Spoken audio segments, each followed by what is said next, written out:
Hey everyone, this is Karen Waksman, founder of Retail MBA. Today we're going to be talking about selling a micro center. If you have a great product, perfect for their stores or their website, this training will give you some things to think about in regards to selling to them. With that said, let's get started on today's training. Talk about Micro Center. Micro Center is an American retailer that is headquartered in Ohio, and they only have 26 stores in 16 states. But they have tremendous buying power because they have really massive stores, which means they purchase a lot for their individual stores. So Micro Center is a retailer that comes up for people who have consumer electronics products, who are trying to sell anything related to, say, computers, obviously, or maybe gaming or TV stuff, anything you can think about in regards to consumer products. So obviously, it's one of those retailers that hyper focus on that opportunity. So what can I tell you about Micro Center and selling to them? First things first, since they have a large store, that means they can buy quantities on a massive scale and they can test. Some retailers have small store formats, which means that they can't buy that much and they can't test that much. So the good news for you, even if you're just getting started or you have something new, interesting, innovative, they might not ignore you simply because they have the capacity to really take care of you in regards to being able to buy and test stuff out. Again, GNC is a retailer I mentioned sometimes. They are very small in regards to the size of their stores. They can't test like a big Micro Center can, so that's great for you with a consumer product brand. The next thing about Micro Center is that because they are a company that hyper focuses on consumer electronics, all of your competitors are trying to sell to them. What that means is when a retailer hyper niches, they basically focus on a certain product category, and that's pretty unique. Usually there's the Targets of the world who sell consumer electronics, Sears of the world, and so forth. But then there's these retailers that hyper focus on just one type of product category. Those are the ones where all your competitors are going to jump at. It's just something that happens. So if you have a certain clothing, you're going to go to certain clothing retailers and so forth. So what that means for you is that if you reach out to them and you do everything perfectly, they still might reject you and you can't take it personally.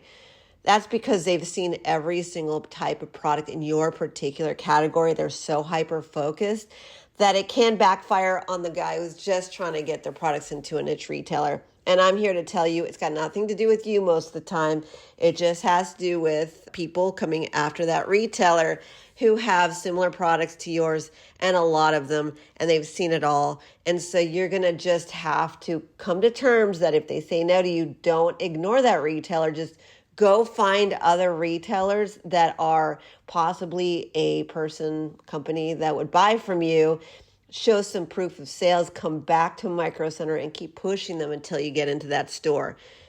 Keep the emotions out of it and just acknowledge that because a lot of consumer electronics brands are reaching out to them, you are going to have more trouble. So again, that means going after other types of retailers that a lot of your competitors aren't necessarily thinking about, right? There's retailers that sell consumer electronics products everywhere.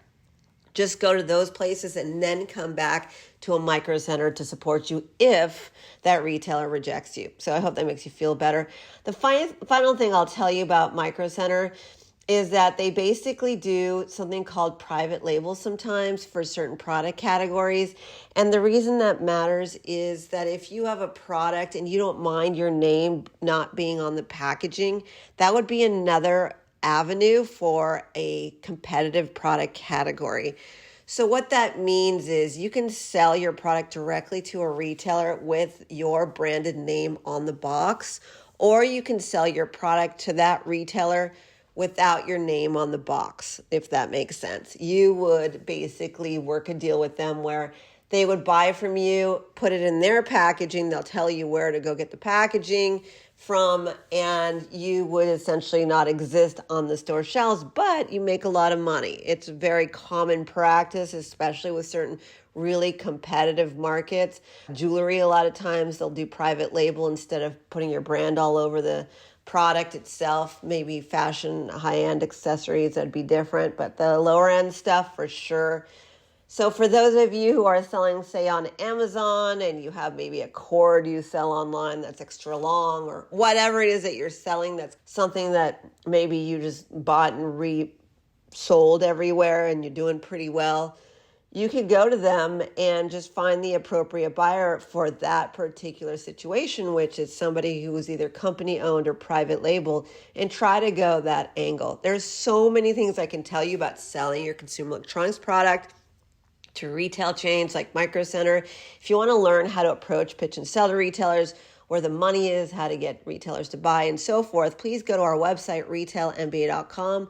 We have been doing this for over 20-something years, getting products into retail chains and teach people our time-tested, proven formulas as well. So with that said, thank you for your time. Please be on the lookout for additional videos that we create. Please subscribe, keep in touch. We're always creating new content. Karen Waksman, Retail MBA. I hope this helped. Thanks so much.